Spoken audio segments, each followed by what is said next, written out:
Come January, students in the nation's second largest school district may no longer be allowed to have their cell phones during the school day. This after the LA School Board voted this week on a plan to ban cell phones from campuses, saying the devices distract students from learning, lead to anxiety, and allow cyberbullying. Details of the board's plan still need to be fully ironed out, but the stated goal is to enforce a no phone zone across a student's entire school day, including at lunch and during other breaks. So here now to weigh in on what is certainly a hotly debated move here, LA Unified School District board member Nick Melvoin. Nick, thank you so much for being with us. I know you helped push this ban forward. What do you think about it? I mean, is this a good move? Is this a bad move? Yeah, thanks for having me. This was my resolution, so I'm a little biased. I think it was a good move. You know, as a school board member, I'm in classrooms and schools every week. And prior to that, I was a middle school teacher. And I've been struck at how our kids are addicted, the same way many adults are. They're surreptitiously texting in class. They're less subtle than they think they are. They're walking down the hallways with their head in their hands. At lunch, they're isolated, either texting with one another instead of talking or have their AirPods in. And there's a growing body of research that crystallizes what I've been seeing in schools, which is that there are harmful effects to kids because of phones, particularly in schools.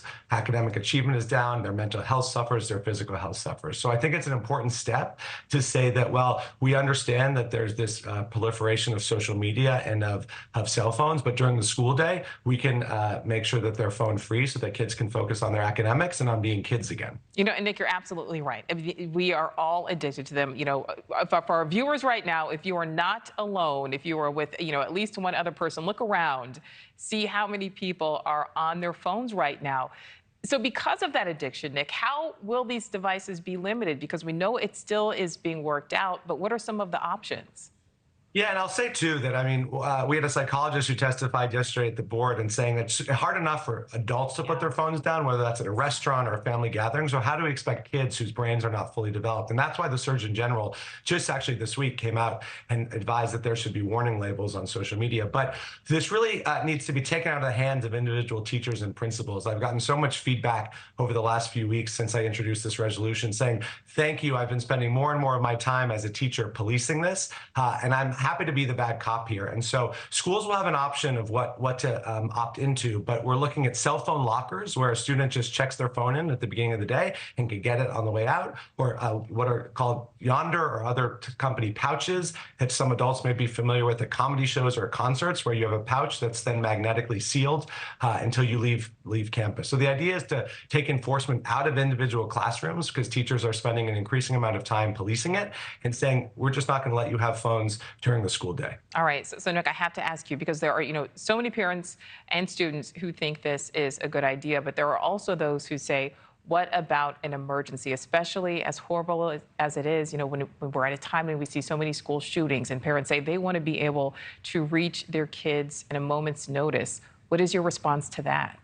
One, I completely hear where parents are coming from. It's such a tragic state of affairs in America today that that's where our mind goes, and we have to do a lot more to keep our kids safe. But public safety experts agree that actually in a school shooting or a lockdown, it is safer for kids not to have their phones. You know, a beep or even a vibration can give away a student's location and, God forbid, a school shooting. If every kid is texting their parent, we've seen that that can overwhelm a 911 switchboard or a school. And so as hard as it is for us to maybe kind of get past that visceral sense of we want to text our kids, it is safer if adults handle these emergency situations and kids don't actually have their phones. So this is actually a way to get to a safer place in the rare and sad event of a school lockdown or a school shooting. You know, and Nick, I know this is new. I know the details are still being worked out. Are you anticipating some pushback?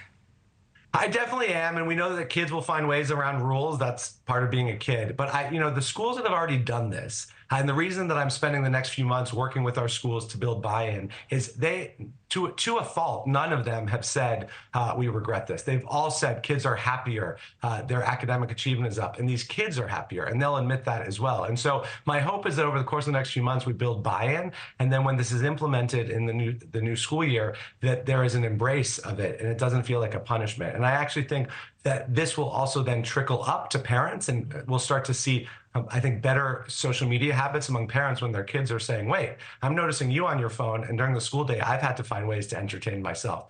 And so I'm hopeful that we'll get over some of that opposition, and this will be something that's followed by other districts. The governor of California yesterday, after we passed a resolution, said he'd like to do this statewide. Yeah. Thank you for watching. Go to newsnationnow.com to find News Nation on your television provider. And don't forget to click the red subscribe button below to get more of News Nation's fact-driven, unbiased coverage.